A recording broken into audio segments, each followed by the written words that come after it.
Hi, everyone, and welcome to Beyond Screens. I'm Celia Pearce, your host. I am the co-founder of IndieCade and also the co-founder and co-executive director of the Playable Theatre project. My co-executive director, Caro, who's also Caro Murphy, who's also been a co-host on the show before, is one of my two guests today, along with their collaborator and business partner, Athena Z. Peters. They are together Incantrix, or as I like to call them, the Incantrices. Um, and I'm really, first of all, thank you guys so much for coming on the show on such short notice. I totally forgot that there was an extra Wednesday in in September, so it's very nice and convenient for me that you were able to come. And the other thing, I'm really excited about talking to you because I know you guys really well, but I kind of don't because I don't know that much about the history of your individual work in this area or the company. So I'm really excited to have you. And I have to say that when we were having dinner on Sunday, and I kind of want to start with this just because it was so exciting to me. When Athena was telling us about what you were doing in Austin before you came to Boston. So I'd love to start with you telling us a little bit about your escapades, doing some experimental work in Austin. And I think in the context of this, so there's sort of a couple things I want to talk about broadly with you guys today. One is you are distinctive among people doing this work, and there are a small handful of others who are both from games and from theater, who have a sort of a foot in each side. Often it's someone coming from just one or just the other who's kind of leaning in. But both of you have this kind of interesting combination. And then also there's the additional aspect of you both are entrepreneurs and have some business acumen, which is also something that's unusual. So that's kind of broadly That's just because today. we hate working for other people. Well, Right. but I mean, it's one thing to hate working for other people. It's another thing to know how to run a business. So those are two Fair. entirely different things. So those are kind of the three broad topics I want to talk about. But I'd love to just dive in and start a little bit, Athena, with your background and sort of what you were doing in Austin, how you ended up doing some of the crazy things you were telling us about Sunday. My path towards careers, plural, was kind of weird. So I was a drama kid, right, and grew up in community theater. And so I was going to be an acting major. That was my life goal. And I went to OU for theater. I was there for about 2 years, and then decided to drop out of school and just be a professional theater. And then I realized like the challenges of actually being like in professional theater and the way that it is in the modern world. Like it was still very, very stage bound, very like fourth wall. There wasn't a lot of money being put into new and interesting and innovative stuff, because a lot of the money comes from folks who, are older and really loved the theater that they enjoyed when they were young, and they don't want to see it change, right? So I found very quickly stepping into that maybe that wasn't the world I wanted to live in. So I thought about the other thing I spent all my time doing when I wasn't in rehearsals, and that was playing video games. So I was like, why? I really started going, well, this is a different storytelling medium. This is new and exciting and being like invented constantly. And so I decided to just find a job in video games. And I actually started as an actress in video games, doing live events for an MMO. Shadowbang was running, basically they would have a team of us log into the servers at random times during the day, and we would go to a town and find a bunch of players and then lead them through a live quest. playing various characters in the story, and we would basically just improv with them as we took them around and spawned things for them to deal with and all of this. And so yeah, I was part of this live events team in an MMO. So my first job in games was actually as an actress, which was like a great like segue into what became my career. And so through that mix of things, I did eventually, as I started working in the games industry, went from that to doing QA work, to doing community work, then became a designer and then a producer. But in the midst of that, I decided to actually go back to school and finish my degree while I was in the middle of that. And so I switched to a directing focus instead of an acting focus and finished. But all of a sudden, my focus turned into what more can we do with theater that isn't stage bound? Can we, like I was taking a lot of this stuff that we were doing in digital games and saying, like, how can we do that with a live audience and move them somewhere different that isn't just sitting in a seat and being passive, passively taking this information that we have for them. And so in the midst of that, I also got involved in this group called the Society for Creative Anachronism, which is this group that kind of tries to reinvent the Middle Ages. And in the mix of Austin, Texas, there is this conglomerate of people who are fascinated by history and games. And one of the big ones is this man named Richard Garriott, who's known for creating Ultima. And so I knew him through my friends in the Society of Creative Anachronism, which in that society we actually had, when I joined, I found out that there was this group that was creating Shakespeare plays, which was also one of my obsessions in theater. And so they would basically put together Shakespeare productions and then take them to the society, this SCA is the shortening for it, to these SCA events and just do Shakespeare performances for people in like period appropriate attire and period costumes and all of this. And it was super cool. We actually had a traveling stage when I first joined that we would take apart and put together for events. And it felt like living life as a like traveling bard. One of our big supporters and lovers of what we put together, we were called the Baronsmen. The Baronsmen still exist in Austin, Texas. They're amazing. So in the midst of this, Richard Garriott, is involved in that group somewhat, or was for years, and also owned a video games company in the area. And he loves to create these big, immersive, wild birthday parties, or used to. I don't know that he really does it anymore. But back then he did. Every year he would throw this big birthday party for himself. And he had this big piece of land on the lake in Austin where he would just build these structures. I mean, his house is a castle, isn't it? Yeah, so he had built himself a couple of castles in Austin before moving. He lives in New York now. But he built himself a couple of castles. And so he decided one year that he wanted to build a replica of the globe on his property. And he wanted to do a Christmas in July for his birthday that year and bring in a snow machine to open his theater. And he wanted a Christmas story, or not Christmas Story. Was it? One with Ebenezer Scrooge.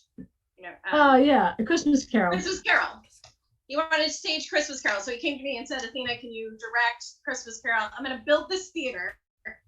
Can you direct this show for me? So I got to direct the first show in this replica of the globe that was being built. So we did Christmas Carol there. And then I got to play with some other things after that with the Baronsmen and on this property. So I was telling you about on Sunday, I did a Romeo and Juliet promenade at an actual SCA event where we started with the fight scene in the globe, and then the actors just walked off stage and into the rest of the property where the event was happening.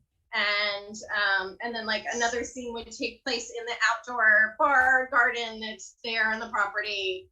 And these scenes would just happen around as the people are going about their medieval play day thing. And then we got to do another one where I did the Tempest, and on the same piece of property, there's a fort in one part of the property on one side, and across from the fort, there's a pirate ship that's literally just on the edge of the lake. And so I love, I'm sorry, but a pirate ship in Austin, Texas just there's a pirate ship so hilarious. on the lake. And we need this. We need to get this for us. I love, like, he's selling, I don't think it's sold, but he's been trying to sell the land, and it hurts my heart that I don't have enough money to just buy it, because I love that piece of property so much. But yeah, we did a Tempest where the audience was in the round. So all of my audience sat on picnic blankets in the middle between this fort and this ship. And we would just have the different stage moments would happen on either side or on the other sides, and we would kind of wander through them with our fairies and our magic. And so that's, I mean, that was kind of where I started in, getting mixed up with theater and games at the same time, and really experimenting with like how much more can we get an audience to directly engage instead of just being passive. So and then of course when I moved up here to Massachusetts, I actually started LARPing for the first time in my life. I never LARPed, although some people say the SCA is kind of like LARP, but other people get offended by that.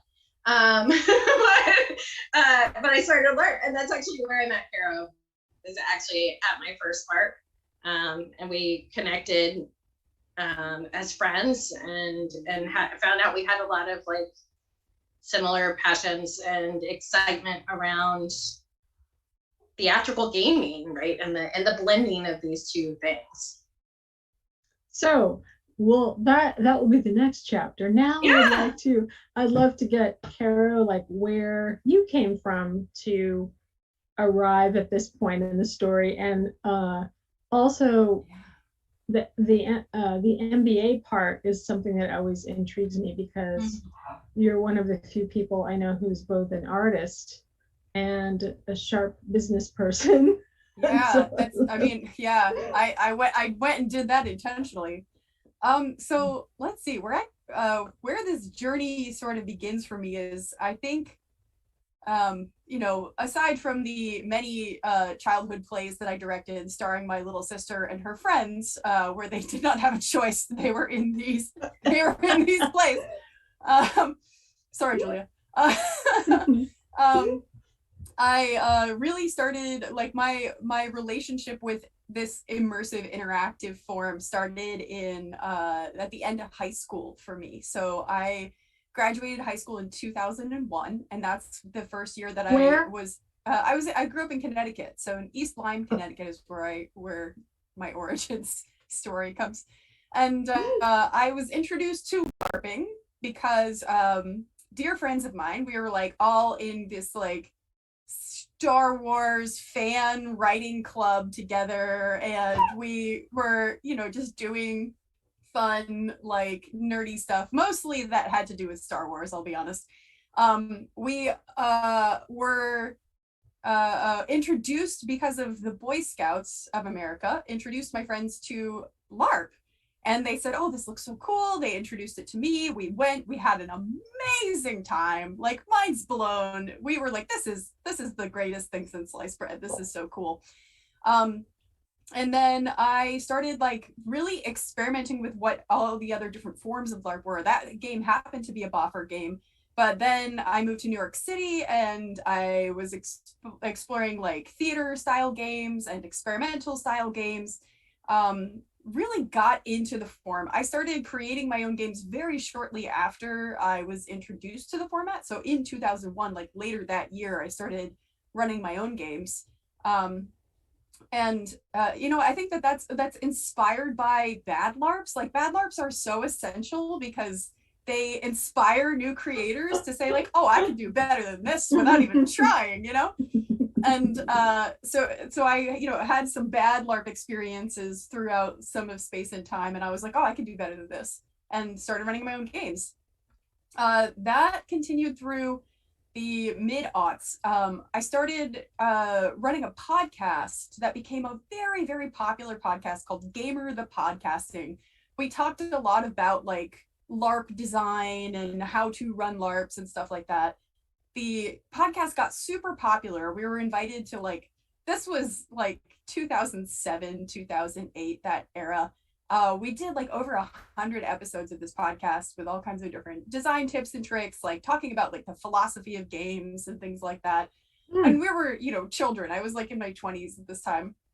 And we got to go to like a bunch of conventions as guests of honor, including Gen Con, where we met a bunch of other LARP folks, like people who were designing and running professional style productions. So one of the first professional productions that I did was with PST Productions. They were running Terrorworks, which was an interactive 45-minute module with live airsoft that they did at Gen Con and Origins and other really big gaming conventions. And I was staff on that, and it was so fun. It was so cool to see the production like coming together. We would do everything from building the sets to playing all the NPCs to, fixing the weapons if they broke and everything. Like, we just did it all. And it was, a labor of love, but a really, really fun, really wonderful thing. Through PST Productions, they ran a lot of other like Cthulhu style games that they did at conventions. Through them, I got hooked up and connected with GMD Studios, and GMD Studios ran, like, I'd say even like the next tier up of professional productions, where they were doing commercial ARGs, commercial alternate reality games. So I got hired as an actor for them, and then soon started writing for them as well. And it was through that relationship with Brian Clark, who was the founder of GMD Studios, that I saw that the opportunity and realized that this was actually a career path. This was like, he very much like put me on this path and encouraged me to pursue this full time. He's like, you're great at this. You're amazing at this. You should be doing this professionally. So at that point I was like, well, I don't know anything about running a business, so let me figure that part out first. So I decided to get my MBA. So this was like 2009. Went and got my MBA 2011. I graduated. At that point, I started running, like helping with GMing the LARP where I met Athena, and that's where we first intersected. And what was the LARP that you guys met at? It was called Steam and Cinders. Yeah.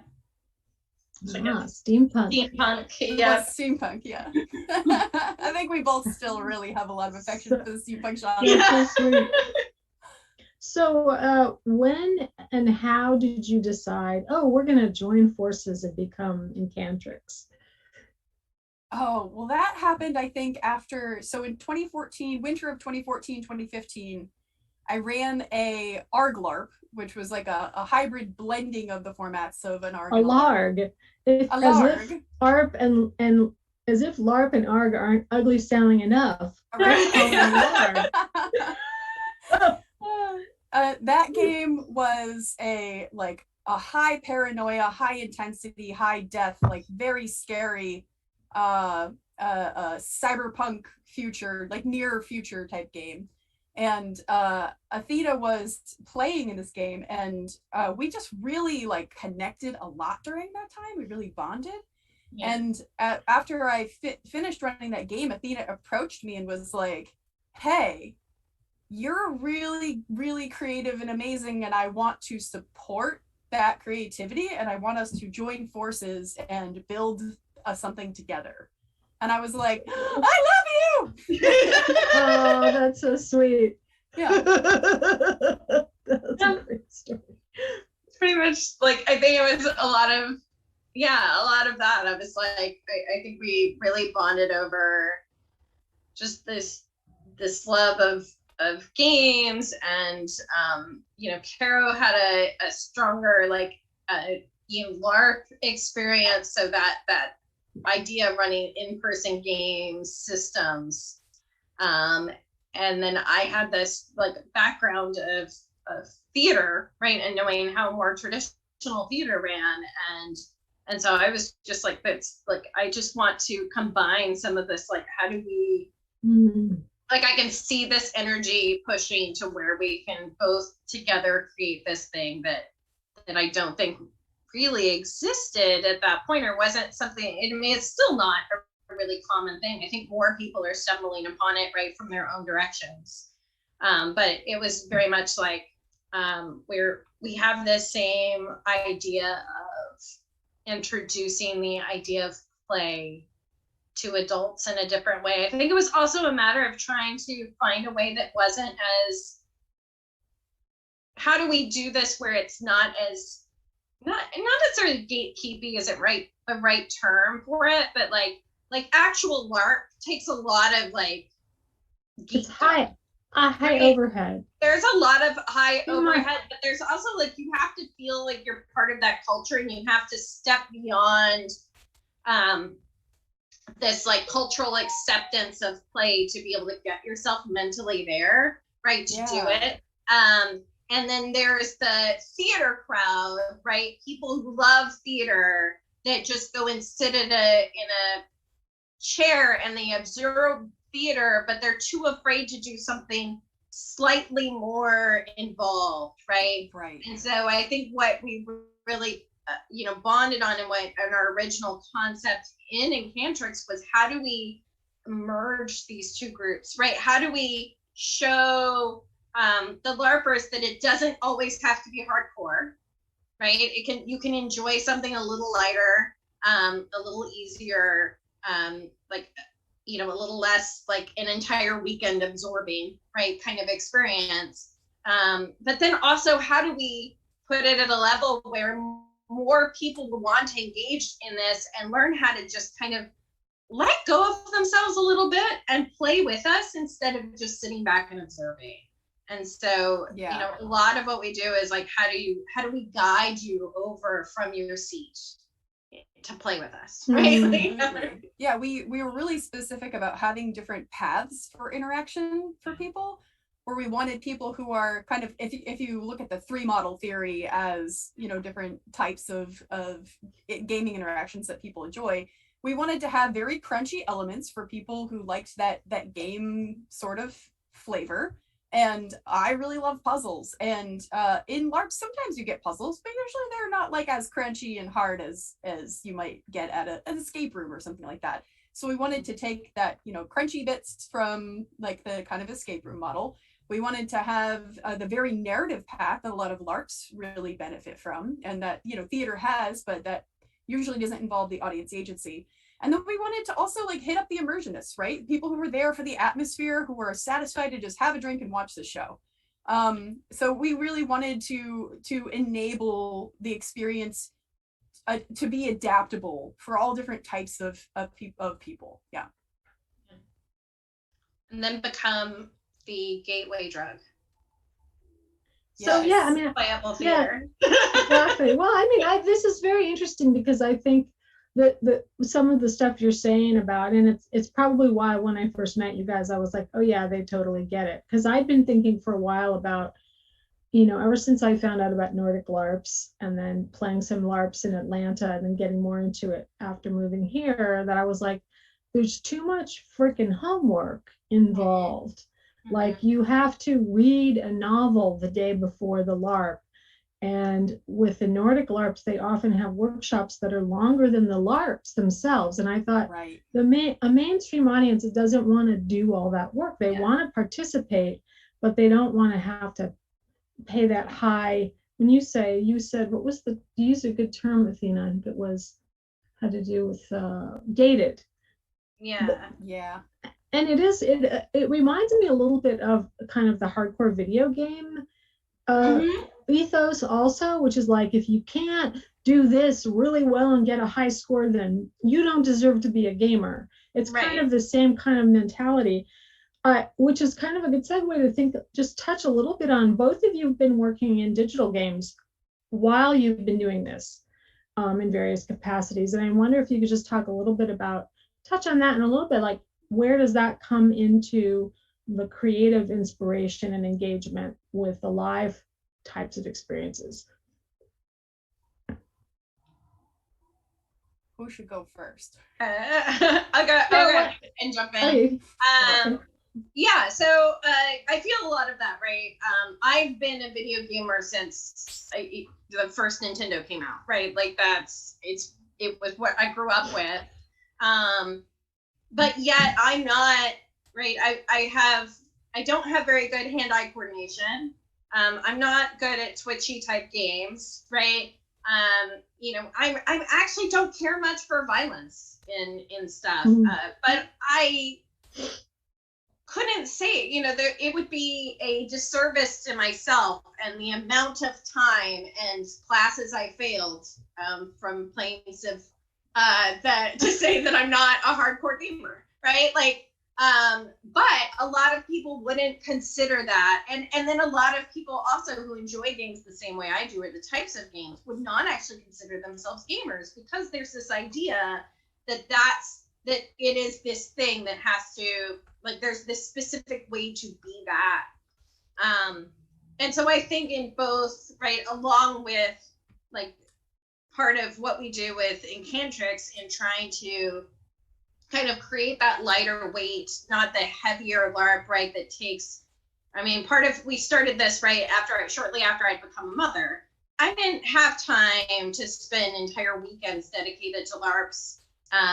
I actually have a struggle with short-term memory, so memorizing huge chunks of history about things, right, a lot of this caused struggles for me, right, as like I was enjoying the format of play, but I was also coming against these struggles with it that weren't letting me engage as much as I wanted to. And so I was like, how do we create a way for me to still enjoy this and other people like me to still enjoy this? And I feel like I do the same thing with digital games. So a lot of the games that I work on tend to be more geared toward casual play.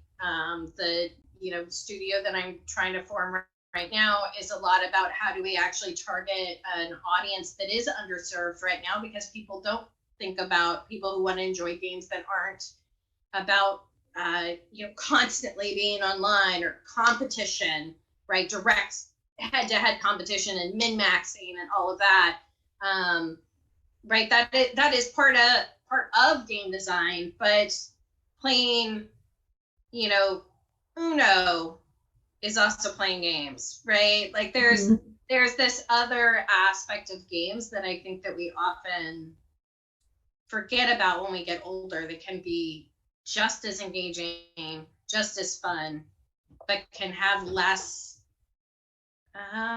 stakes, right? The stakes don't have to be high for you to enjoy it. And actually sometimes it's easier to enjoy it when the stakes aren't so high. So it's definitely something that I dig into in my digital games career, as well as in this space as well. Caro? So with digital games, I think that my relationship to basically all of game design fundamentally has to do with how we are, human beings are meaning-making creatures. Like, we like to put things into categories and systems and organize them because we're trying to make sense of things and trying to organize the world. And whether you're applying that to a live action format or you're applying it to a digital format, ultimately you're doing the same thing. Like, and I fundamentally feel that the design skills that you have in a non-digital format transfer to the digital format. But a lot of the work that I've done in digital formats has been for like incredibly varied projects. So, you need to be able to think really holistically about what sort of meaning making you're trying to do, and then work backwards to apply that into the systems that you're actually designing and creating. And I'd say that it's almost a pet peeve of mine in digital games, that it feels like that isn't happening sometimes, where people are instead just kind of taking mechanics and then trying to fit them into meaning making instead of the inverse using the process. mechanics to do the meaning making. Yeah. And this is a problem in LARP too. This is like a fundamental problem. Totally. It's like we have systems in order to help us organize and understand and like know what's going on. And sometimes those systems are not actually serving us. They don't actually work. They're not actually doing the job that we want them to do. But everyone's like, but everybody knows it, so we're just gonna keep doing it. And I really like to challenge that. I like to, in my own creative work, not use a lot of the intrinsic systems that we think about. Yeah, my students always used to complain when I was at Georgia Tech about BioShock, because they were like, this game mechanic doesn't quite fit this story. It doesn't quite fit this world, and it doesn't quite fit this story. And I feel like that's a good example of something where you have this really lushly rendered world and values that are kind of in the story that don't quite match up with what your agency is, right? Right. Yeah. Absolutely. Yeah, I think you end up with that a lot in digital games, right? I see it a lot of times where it's like, well, we need to have this system because it's the popular system. But then, right, and a lot of design comes across from the like, well, there's a system, now put a story wrapper around it. Yeah, skin it. Like, exactly. Okay. And then things get disjointed. And sometimes it's the right business choice, right? Like there's plenty of games that, I've worked on where it's like, it's like, well, this system makes money, right? So let's find a way to, make that more, just make it different than the last system that got released that way and made money. But, and like it gets put together that way. But yeah, I think coming at it, right, you get a more interesting, intriguing, and valuable game experience for the consumer, right? When you come at it from, like, as Caro was saying, what's the meaning? Like, what is the purpose behind what I'm building here? And then what are the mechanics that serve that? I feel like Romancing Jan is like such a great example of that, because the mechanics are so much ingrained in the story. And a long time ago, I remember reading Pride and Prejudice, and I remember thinking, I think part of it was I had a student, that's what it was. One of my PhD students was trying to write an AI story engine based on Pride and Prejudice. And he never finished it, but we used to talk a lot about what the systems were in the world, in the Jane Austen world. And one of the things had to do with women's agency in particular, and how the older women are constantly manipulating everybody else because they don't have any other agency. Yeah. And the way that you wrote Romancing Jan, and this kind of like Bridgerton-esque, although before Bridgerton, alternative world of Regency, the matchmaking is the matching, the finding a match. You basically distilled that Austen world down into this really elegantly simple system that, I've played it now 3 times, once live and twice in Second Life at the Slarp Fest. And I think it's so beautifully designed in that way of the narrative and the system are the same. Yeah. And I think that also comes down to, and this is something like when I teach in NEU, like the rest of you, I like to focus on with my students, and even in digital games, right?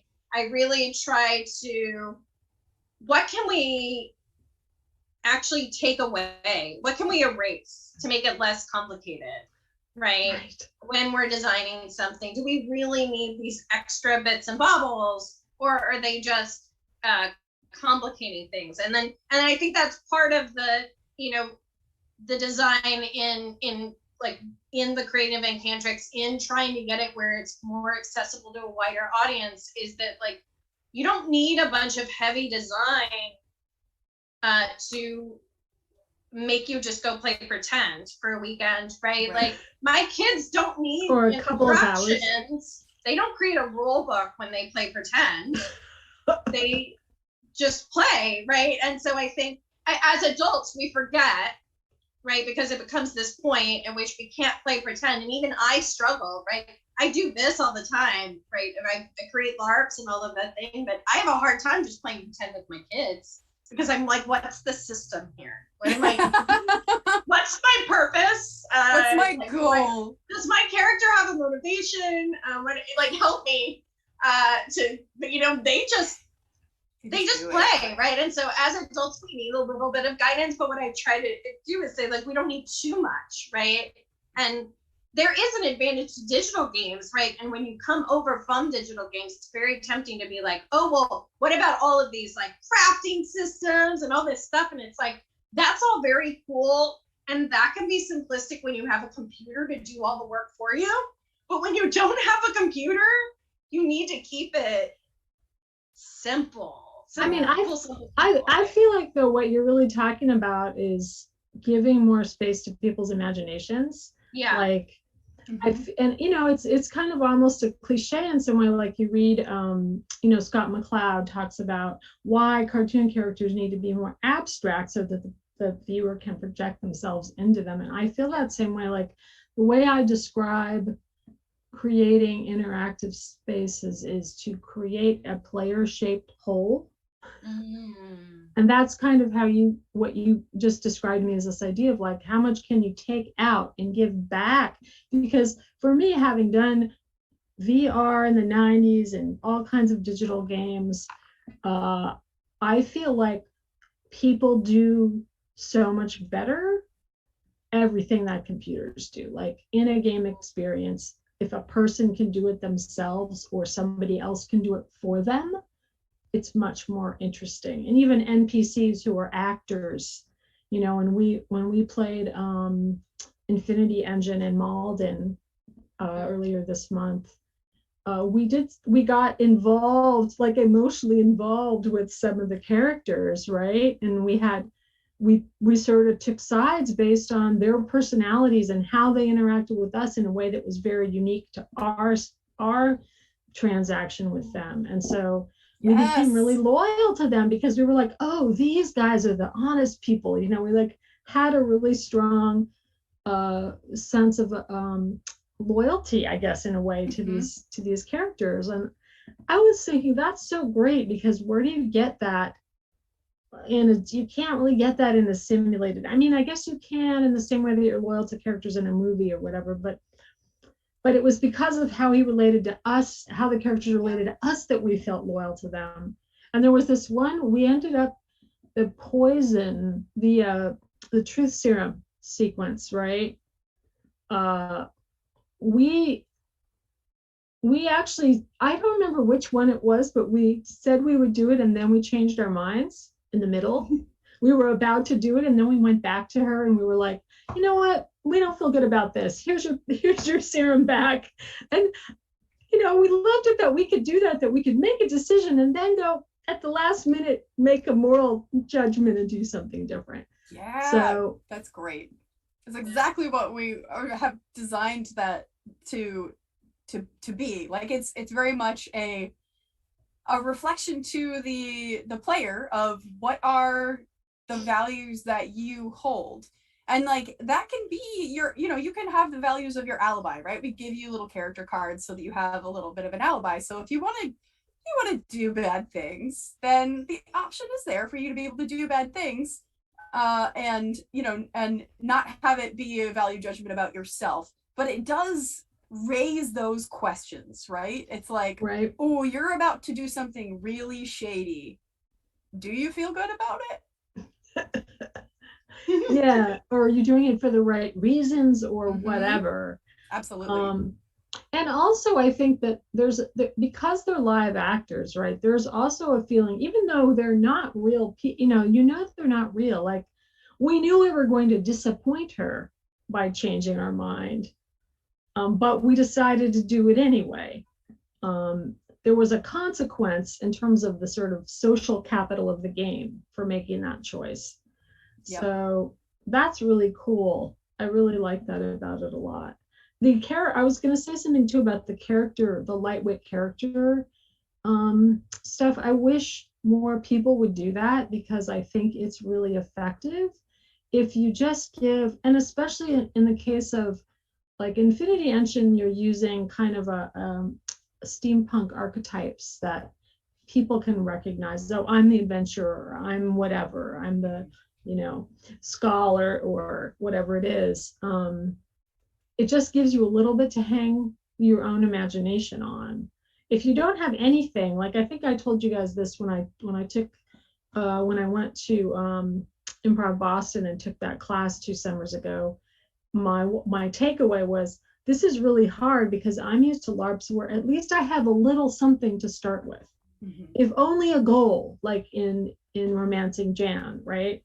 A little bit of a character and a goal, right? It was so hard for me to just get up on stage and be like, have something come out of nothing. Right? Yeah.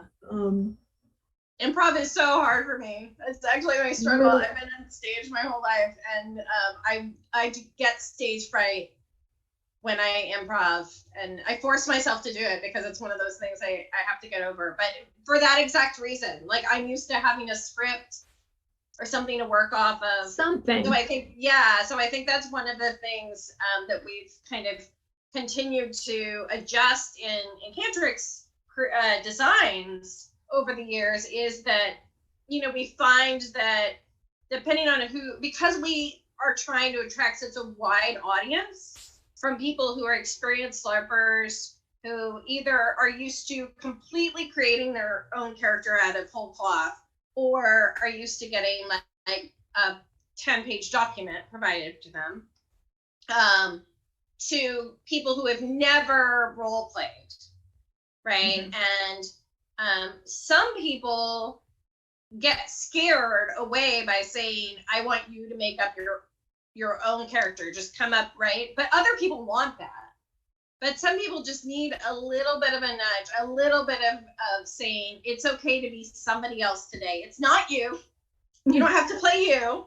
Right? It's not you in a funny dress. This note card gives you permission. Yeah, you would get permission to be the other person right now with this little thing, but keeping it lightweight enough that you can hand it to them, and within 10 minutes they have enough information to go with it, versus like, I need 24 hours to study up and whatever, right?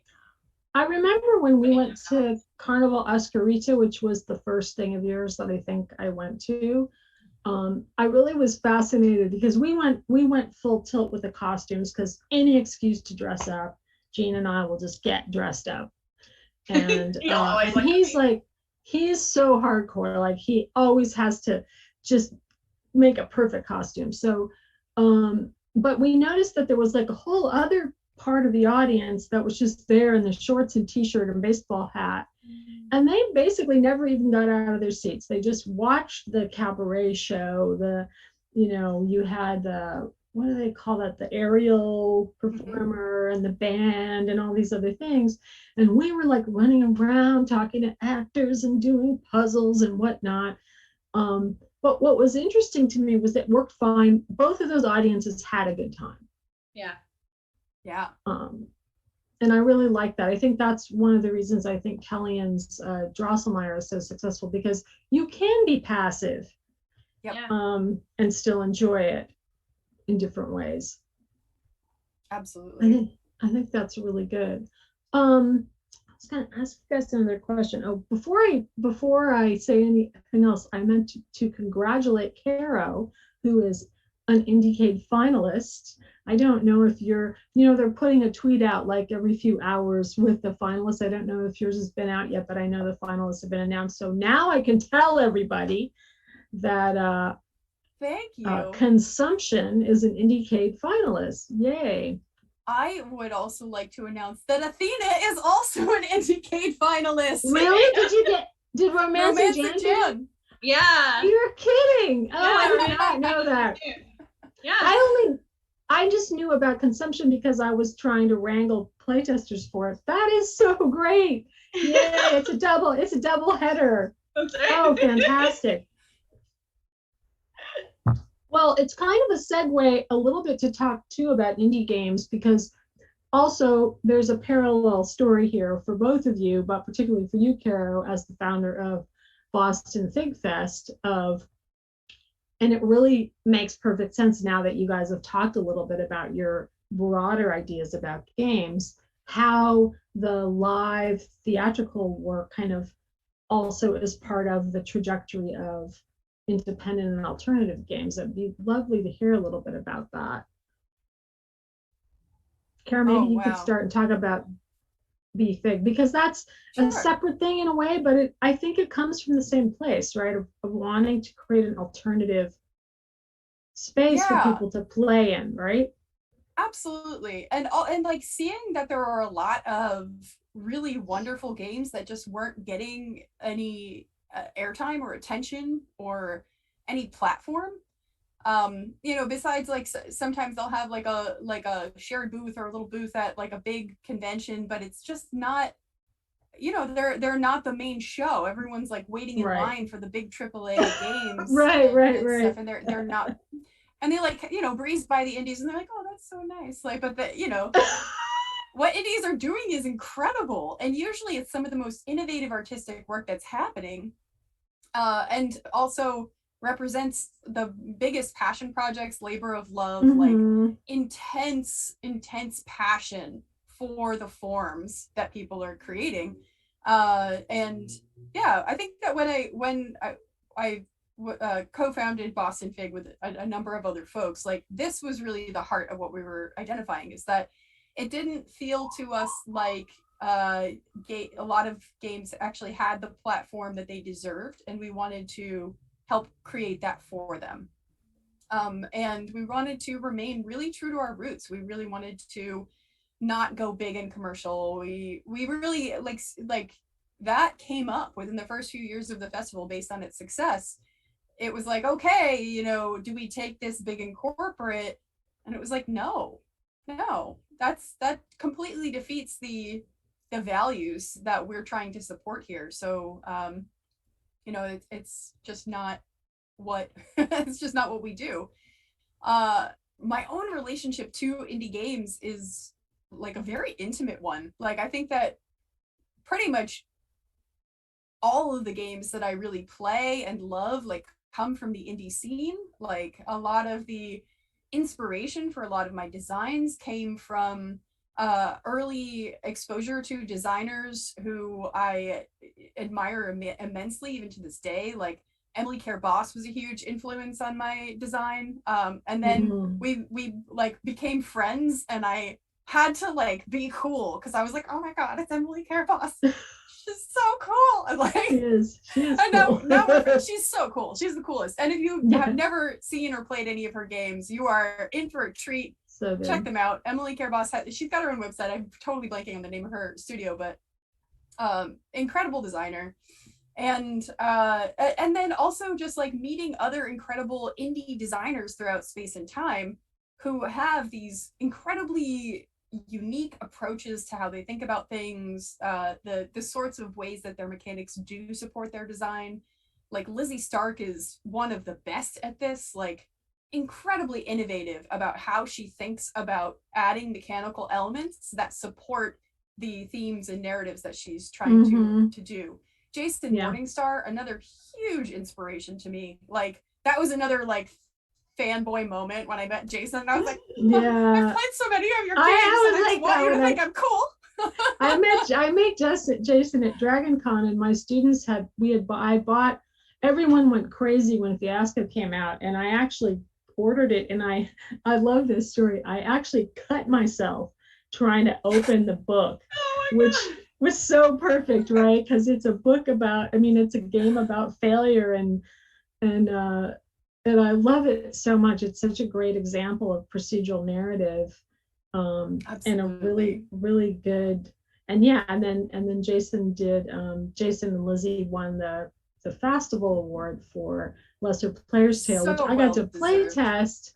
That was just I got to play test it as the audience because I had a broken foot, but yeah, so well deserved. And one of the things that's intriguing me too, it was so great to hear Athena you talking about your Shakespeare stuff because you see this Shakespeare and this sort of Shakespearean theater ethos is a recurring theme, from Inside Hamlet to Lizzie's, the one that Lizzie did with Biarca for the Kennedy Center, the Romeo and Juliet LARP.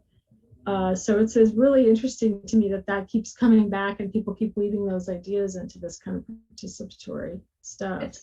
It's just such a great wealth of information. Like, I think one of the things, I mean, I could go on and on about Shakespeare, but like, I think one of the great things that, and has kept me in love with those plays is that they were written for such a broad audience, right? The idea that the writing was done for all the classes of society at the time just lends itself to so much nuance that you can continue to play with. And a lot of the themes are just eternal, right? They're just like, it's the same, right? People were struggling with the same issues when Shakespeare wrote his plays, a lot of the same issues that we deal with now. And so it works so well for bringing up. And I think there's always ways to play with it, because the other thing about like theater in Shakespeare's time too was that it was the actual like proscenium style stage was not the usual either, right? And so they played a lot with what a scenery looked like, what is performance look like, is this the right? It wasn't necessarily like, yeah. Well, also the audience were in a loud. Yeah, audiences were loud. They were expected to pay attention to all of it, right? Like, yeah. It's just so there's so much you can do because nobody was necessarily expected to be sitting in a seat and paying attention to all 3 hours, right? You can really, as a designer, think about what other things can I do to play with this text in a different way, because it was actually intended to be played with, right? Which is very cool. We only have a few more minutes because I know you guys have to go, but I would love to just talk a little bit about Playable Theatre as a community and an organization, because when, we started, you both are part of the founding board and co-executive director, Caro, and like, I think that I was thinking about this today because I realized that throughout my career, a significant portion of my practice is community building. So like IndieCade, right, while I was making games, I was also starting IndieCade. And for Playable Theatre, I mean, I have to say it was partially meeting you guys in Boston that really inspired me to start thinking about, there's a bunch of people running around who are making this kind of work, some of whom are sort of talking to each other, but most aren't. And then I went to the UK and met the Punch Drunk folks and some of the people in the UK doing this kind of work, and none of them were talking to each other either.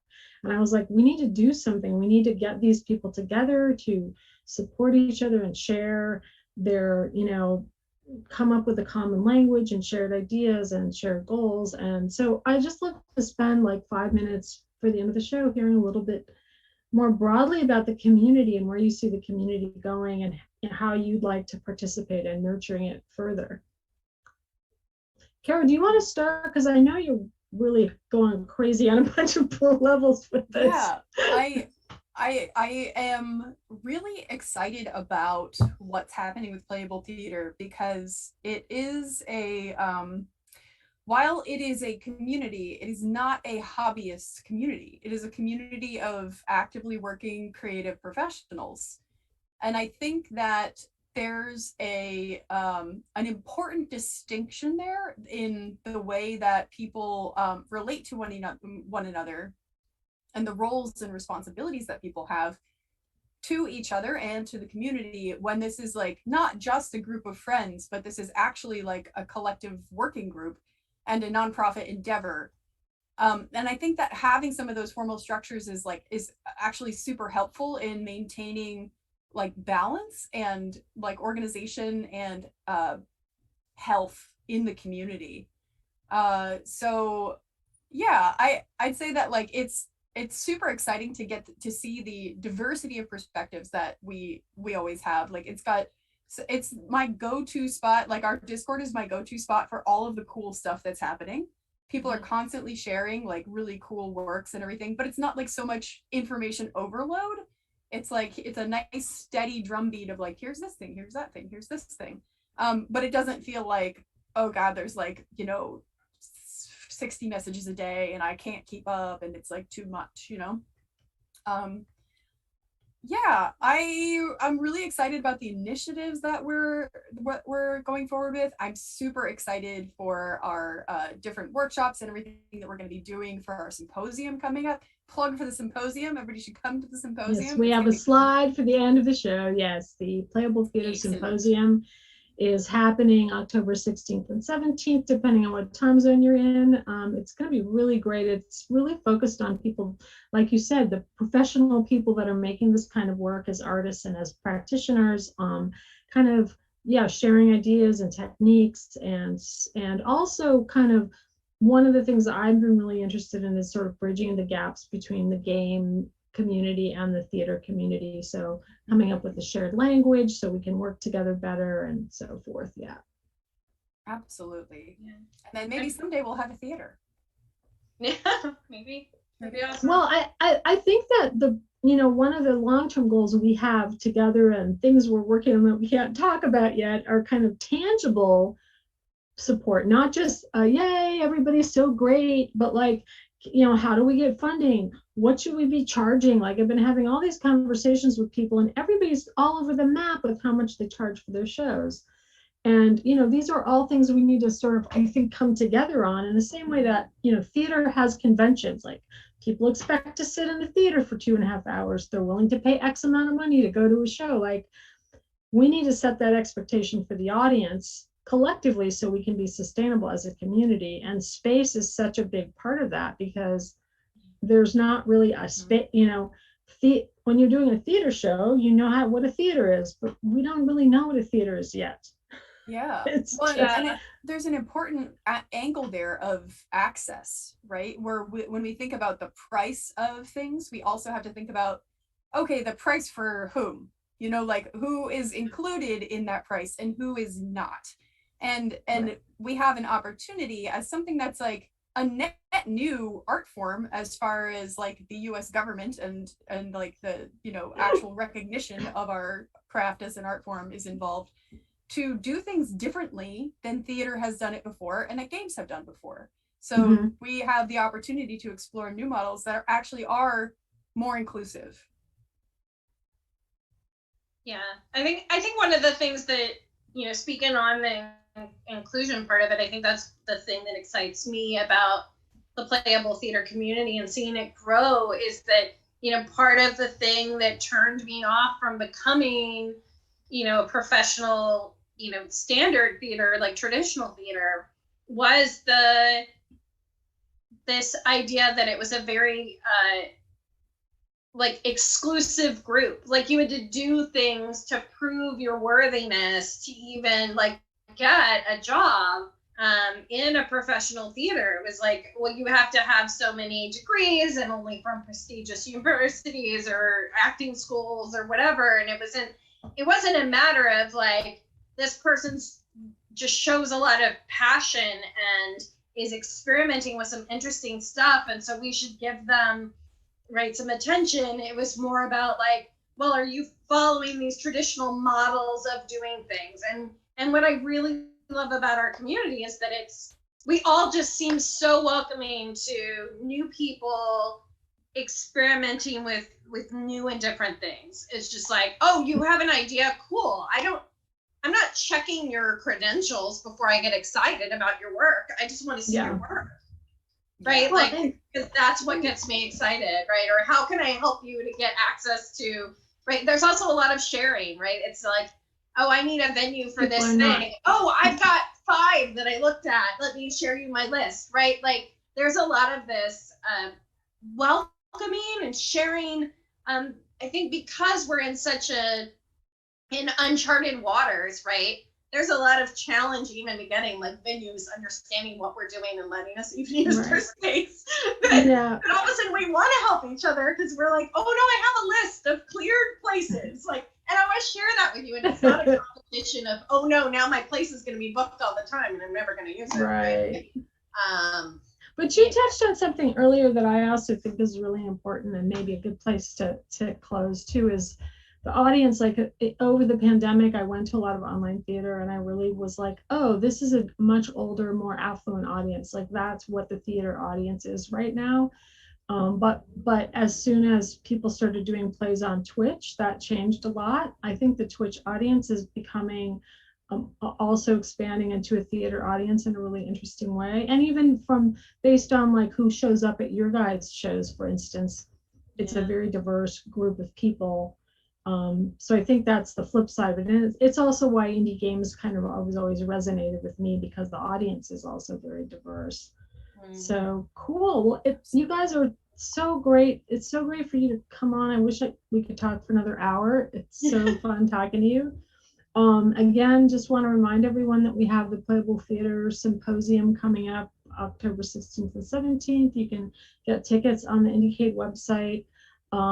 We are all part of the Playable Theatre organization, which we also have a monthly salon. The first Tuesday of every month, we have one coming up next week. They're free, and we invite anybody that's creating playable theater work to come by and talk to us and network and whatnot. So yeah, thank you again so much. I think that's all we have time for, but it's been a pleasure, and I'll talk to you both very soon. Thank you so much.